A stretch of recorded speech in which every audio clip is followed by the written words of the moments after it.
అయ్యప్ప దీక్ష అంటే చాలా కఠినమైన దీక్ష అంటారు, భయం భక్తితో చేయాలని అంటారు. కానీ అదే దీక్ష వల్ల వచ్చే హెల్త్ బెనిఫిట్స్ ఎంతమందికి తెలుసు? నేను చెప్తా.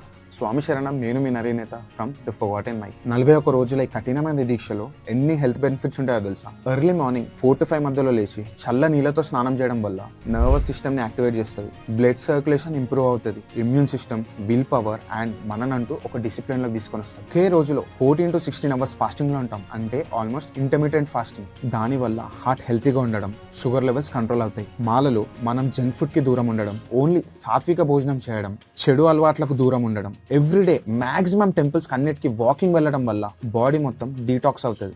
మాలలో మనం అందరం ఒక ఈకో సిస్టంలో ఉంటాం. పూజలకు వెళ్ళడం, అయ్యప్ప నామమే ఎప్పుడు స్మరించుకోవడం, కాన్సన్ట్రేషన్ అంతా ఒక్కదానిపై ఉంటుంది. దానివల్ల మైండ్ కామ్ అవుతుంది, యాంగ్జైటీ, ఓవర్ థింకింగ్ ఇవన్నీ దూరం అవుతాయి. మనకు కంప్లీట్గా ఇన్నర్ పీస్ తీసుకొని వస్తుంది. అండ్ హెల్త్ బెనిఫిట్స్ కాకుండా చాలా ఇంపార్టెంట్, సన్నిధానంలో పెద్ద చిన్న తేడా లేకుండా అందరం కలిసి ఉంటాం. ఒకరి పూజలకు ఒకరు హెల్ప్ చేసుకుంటాం. కులాలకు మరియు ఇన్కమ్ స్టేటస్లకు అతీతంగా మనకంటూ ఒక స్ట్రాంగర్ బాండింగ్ ఏర్పడుతుంది. అదే మనందరినీ కలుపుతుంది. ఇలా ఇంకెన్నో మనకు అయ్యప్ప స్వామి మాల వల్ల ఎన్నో మేలు జరుగుతాయి. ఇలాంటి ఎన్నో ఇంట్రెస్టింగ్ స్టోరీస్ గురించి please like, share, follow and subscribe the forgotten mic.